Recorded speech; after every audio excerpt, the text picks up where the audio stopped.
के बाद अपने काम में लग जाएं और हमारे पैसे खत्म होने पर आए हैं और मैं भीख मांग कर थक गया हूँ। तकरीबन 10 करोड़ रुपए का खर्च है और मैं ये मानता हूँ कि ये 10 करोड़ रुपए एक हफ्ते में जमा हो सकता है और मैं ये चाहता हूँ कि आप मेरे इस वीडियो को 10 लाख मुसलमानों तक पहुंचा दे जो मुझे सिर्फ 100 रुपए दे। मैं 1 लाख रुपए या 1000 रुपए की बात नहीं करता, मैं सिर्फ 100 रुपए की बात करता हूँ। अगर हम इस मॉडल को कामयाब कर पाते हैं तो हम 20 साल के अंदर अपने हालात को बदल सकते हैं। एक जनरेशन, सिर्फ एक जनरेशन पूरी कौम के हालात को बदल सकती है।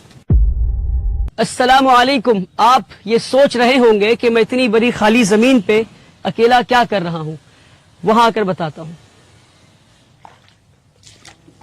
दरअसल मैं इस बिल्डिंग के फर्स्ट फ्लोर पर हूं और आपको देखकर समझ में आ ही रहा होगा कि इस बिल्डिंग के कंस्ट्रक्शन का काम चल रहा है, पर सवाल ये है कि ये कौन सी बिल्डिंग है और मैं यहाँ क्या कर रहा हूँ।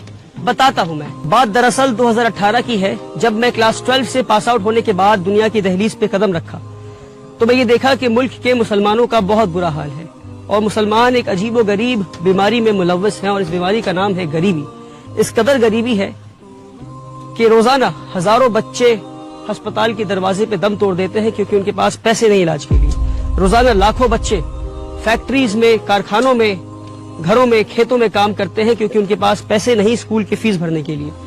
रोजाना लाखों बच्चे सड़कों पे भीख मांगते हैं और न जाने कितने बच्चे रात को भूखे पेट सोते हैं। और जब मैं गरीबी की बात करता हूं तो मैं कोई हवाई बात नहीं कर रहा। साल 2019 में national council for applied economics and research ने मुल्क भर में एक सर्वे किया और इस सर्वे में, रिसर्च में ये निकल कर आया कि हमारे मुल्क में आज भी 31% मुसलमान ऐसे हैं, 31% मुस्लिम ऐसे हैं जो बिलो दी पॉवर्टी लाइन रहते हैं, जो गरीबी रेखा से नीचे रहते हैं। अब इसका क्या मतलब है? इसका मतलब ये है कि 20 करोड़ मुसलमान में से 6 करोड़ मुसलमान आज भी ऐसे हैं जिनकी मंथली फैमिली इनकम 2500 रुपए से भी कम है। जी हाँ, 2500 रुपए से भी कम है। और डेटा उनके बारे में है 6 करोड़ जिनकी फैमिली इनकम 2500 रुपए से कम है। अब आप तसव्वुर करें, जो 2500 से 10,000 रुपए के बीच में है उनके बारे में डेटा अवेलेबल ही नहीं है। तो कितनी गुर्बत में आज हमारे मुल्क में मुसलमान रह रहे हैं। और ये सिर्फ गुर्बत नहीं, ये नस्ली गुर्बत है, ये जनरेशनल पॉवर्टी है। इसका क्या मतलब? इसका मतलब ये है कि ये लोग नस्लों से, नस्ल दर नस्ल, जनरेशन आफ्टर जनरेशन ये गुर्बत में रहे हैं। न जाने कितनी पीढ़ियों से ये इसी गुर्बत में रहे हैं। वाहिद ऐसी दवा है जो मुसलमानों को गरीबी से बाहर निकाल सकती है और वो है तालीम, एडुकेशन। मगर अफसोस कि पिछले 70 साल में ना हमने पढ़ा, ना हमें पढ़ने दिया गया। एक सिस्टम के तहत हमें पीछे रखा गया, हमें पढ़ने नहीं दिया गया। लास्ट सेंसस डेटा अगर आप उठाकर देखेंगे तो आपको ये पता चलेगा कि आज भी मुल्क में 51% मुसलमान ऐसे हैं जो इलिटरेट हैं, यानी हमारी आधे से ज्यादा आबादी आज भी न पढ़ सकती है न लिख सकती है। साल 2021 में national council for protection of childs right ने, NCPCR ने मुल्क भर में एक सर्वे किया और रिसर्च में क्या निकल कर आया आप सुनकर हैरान हो जाएंगे कि सिर्फ साल 2021 में 1 करोड़ 10 लाख मुसलमान बच्चों ने स्कूल जाना छोड़ दिया क्योंकि उनके पास स्कूल के फीस के पैसे नहीं थे। जब ये सारी चीजें मेरी नजरों के सामने थी तो साल 2018 में, जब मैं सिर्फ 19 साल का था, तो मैंने ये अहद किया कि एक ऐसा स्कूल बनाऊंगा जहां अमीरों की तालीम गरीबों को दी जाती हो, कि एक ऐसा स्कूल बनाऊंगा जहां इंडिया के बेहतरीन स्कूल्स में जो तालीम दी जा रही है वो तालीम मैं गरीबों को दे सकूं, कि एक ऐसा स्कूल बनाऊं जहां मुल्क और मिल्लत के लीडर्स तैयार हो सके गरीब बच्चों में से।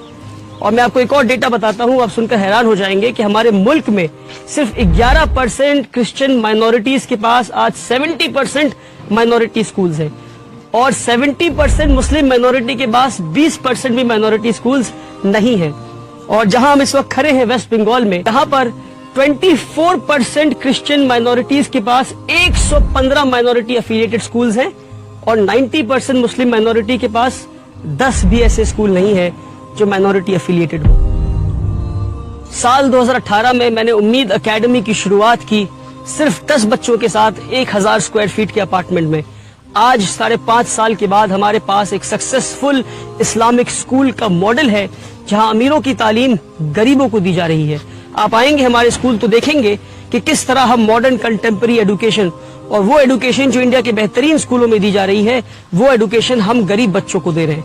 वो गरीब बच्चे जिनके माँ बाप मजदूरी करते हैं, जिनके बाप रिक्शा चलाते हैं और माएँ घरों में बर्तन मांजा करती हैं और सफाई का काम करती हैं। आज 5 साल के बाद हमारे पास 300 से ज्यादा बच्चे हैं اور 1500 سے زیادہ بچوں کے نام ہمارے ویٹنگ لسٹ پر ہیں، پر جن کے لیے ہمارے پاس جگہ نہیں. تو 2 سال پہلے میں ان غریب بچوں کے لیے جگہ ڈھونڈنے نکلا اور فائنلی اس زمین پر آیا جو کہ 2 ایکڑ زمین ہے، اور اللہ نے آسانی کے ساتھ ہمیں یہ زمین دلوا دیا. اور اس زمین پہ جہاں آپ دیکھ سکتے ہیں اسکول بلڈنگ کے کنسٹرکشن کا کام چل رہا ہے. ایک اسکول بلڈنگ بننا ہے اور اس طرف 2 ہاسٹل بننے ہیں، ایک بوائز ہاسٹل ایک گرلز ہاسٹل. اور یہ 3 بلڈنگ بننے کے بعد بھی جہاں میں کھڑا ہوں یہاں ایک فل فلیجڈ فٹ بال فیلڈ اور اس کارنر میں ایک باسکٹ بال کورٹ بھی بن جائے گا انشاءاللہ. اور اب آپ دیکھ سکتے ہیں کہ اس بلڈنگ کے فرسٹ فلور کی ڈھلائی ہو رہی ہے. پچھلے 1 سال میں بڑی محنت اور مشقت کے بعد ملک بھر میں گھوم گھوم کر اور بھیک مانگ کر اسکول بلڈنگ کے کام کو میں یہاں تک لا پایا ہوں کہ اسکول بلڈنگ کے فرسٹ فلور کے 9300 اسکوائر فیٹ کی پہلی ڈھلائی ہونی ہے. اور ہمارے پیسے ختم ہونے پر آئے ہیں اور میں بھیک مانگ کر تھک گیا ہوں. اس لیے میں ملک بھر کے مسلمانوں سے یہ پکار لگاتا ہوں کہ اب یہ غریبوں کا اسکول ملک کے ہر مسلمان کے پیسے سے بنے گا. اسکول کو بنانے میں اور ہاسٹل بلڈنگ اور اسکول کی فنشنگ کرنے میں تقریباً 10 کروڑ روپے کا خرچ ہے. اور میں یہ مانتا ہوں کہ یہ 10 کروڑ روپے ایک ہفتے میں جمع ہو سکتا ہے. ہمارے ملک میں 20 کروڑ مسلمان رہتے ہیں.